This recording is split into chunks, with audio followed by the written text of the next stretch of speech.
బాలయ్య అభిమానులతో పాటు మొత్తం టాలీవుడ్ ఇండస్ట్రీ అంతా ఎప్పుడా అని ఎదురు చూస్తున్న గౌతమిపుత్ర శాతకర్ణి థియేట్రికల్ ట్రైలర్ విడుదలైంది.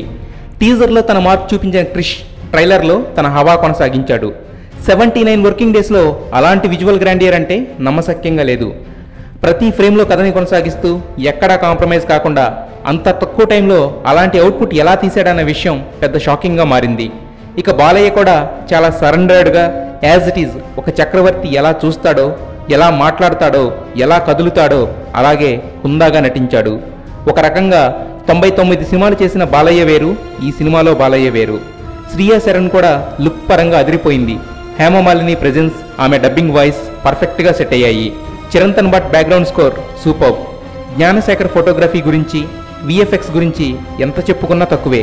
క్రిష్ ఫేవరెట్ రైటర్ అయిన బుర్రా సాయిమాధవ్ రాసిన డైలాగ్స్ సీన్ కెపాసిటీని, కంటెంట్ని కొన్ని రెట్లు పెంచాయి. పైగా వాటిని బాలయ్య పలకడంతో మరింత పవర్ఫుల్గా కూడా ఉన్నాయి. ఇక ఈ సినిమాకి హైలైట్ అని చెబుతున్న షిప్స్ వార్ ఎపిసోడ్కి సంబంధించి క్లూ అదిరింది.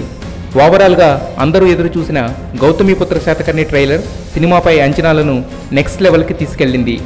చరిత్రపై డిజైన్ చేసిన బాలయ్య మైల్ స్టోన్ మూవీ ఏదో కొత్త చరిత్ర సృష్టించేలా ఉంది. ఇప్పటి వరకు సెన్సిబుల్ సినిమాలతో ఆకట్టుకున్న క్రిష్ ఫస్ట్ టైం కోట్లు కొల్లగొట్టేసేలా ఉన్నాడు.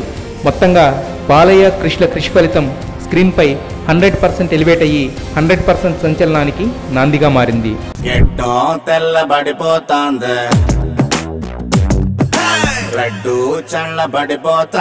ముదులంటే నాకు చాలా అసహ్యం.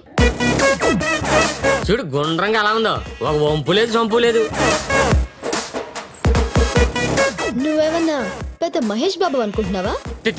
తిడతారేంటండి? నొత్తినాయలా